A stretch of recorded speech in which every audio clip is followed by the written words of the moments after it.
This is Pete Willard, a good guy and a good friend of mine. Pete's on the maintenance crew over at Iverson Industries, and he enjoys the work. He likes the variety, the chance to move around the facility and deal with a lot of different people. Now, we're going to be looking at Pete a lot closer than we would typically look at ourselves. He may seem to get more than his fair share of cuts, scrapes, bumps, and bruises, but for most of us, if we really stop to count all of our close calls, I think we'd be surprised how many there are every day. Pete doesn't think too much about these routine incidents.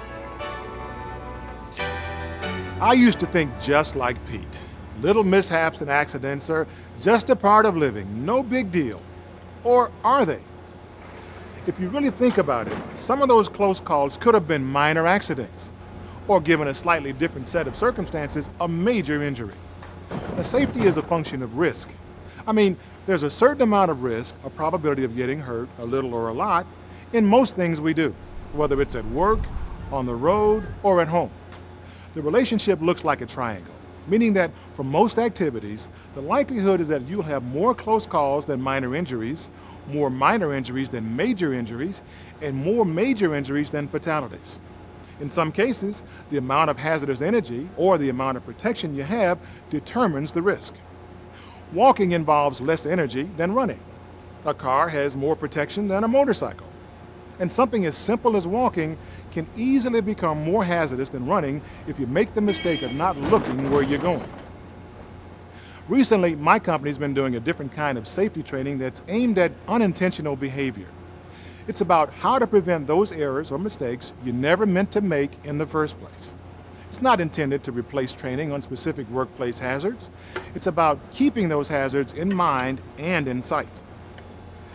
The Safe Start approach has 5 units, each with a workbook designed to help you relate the concepts to your own behavior.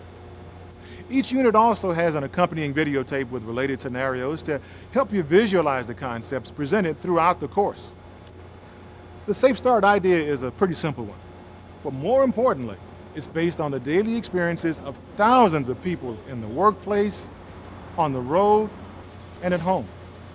Typically, when a person experiences an acute injury like a cut, a bruise, a burn, or broken bone, they've come in contact with some hazardous energy, electrical, mechanical, or chemical. Now, perhaps an energy force is simple as gravity, but people don't make contact with hazardous energy or get hurt on purpose. Very often, they're in a state like rushing, which can cause a variety of mistakes or errors.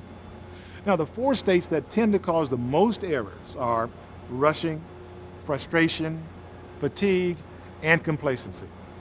These 4 states can cause or contribute to 4 critical errors: eyes not on task, mind not on task, moving into or being in the line of fire, and somehow losing your balance, traction, or grip. For instance, you're rushing across town to meet some friends. And since you're more interested in not being late than watching the road, you completely miss a stoplight. Okay, so nothing really happened this time. But rushing can prevent you from keeping your mind and your eyes on task. And if perhaps another car is at that intersection, the outcome could be a lot different. With Safe Start, Pete will learn to recognize situations where rushing would significantly increase the risk of what he's doing. That recognition becomes a trigger to slow down and refocus his attention on the job at hand, or in this case, keep his eyes on the road and his mind on driving. It's a simple but effective concept, and it's dramatically reduced injuries in workplaces that have used it. Now's the time to take a look at the Unit 1 workbook. This will give you a thorough overview of the course concepts and really get you thinking about unintentional behavior and preventing the critical errors that increase the risk of injuries. When you're finished, come back to the tape to review a few scenarios related to the topic.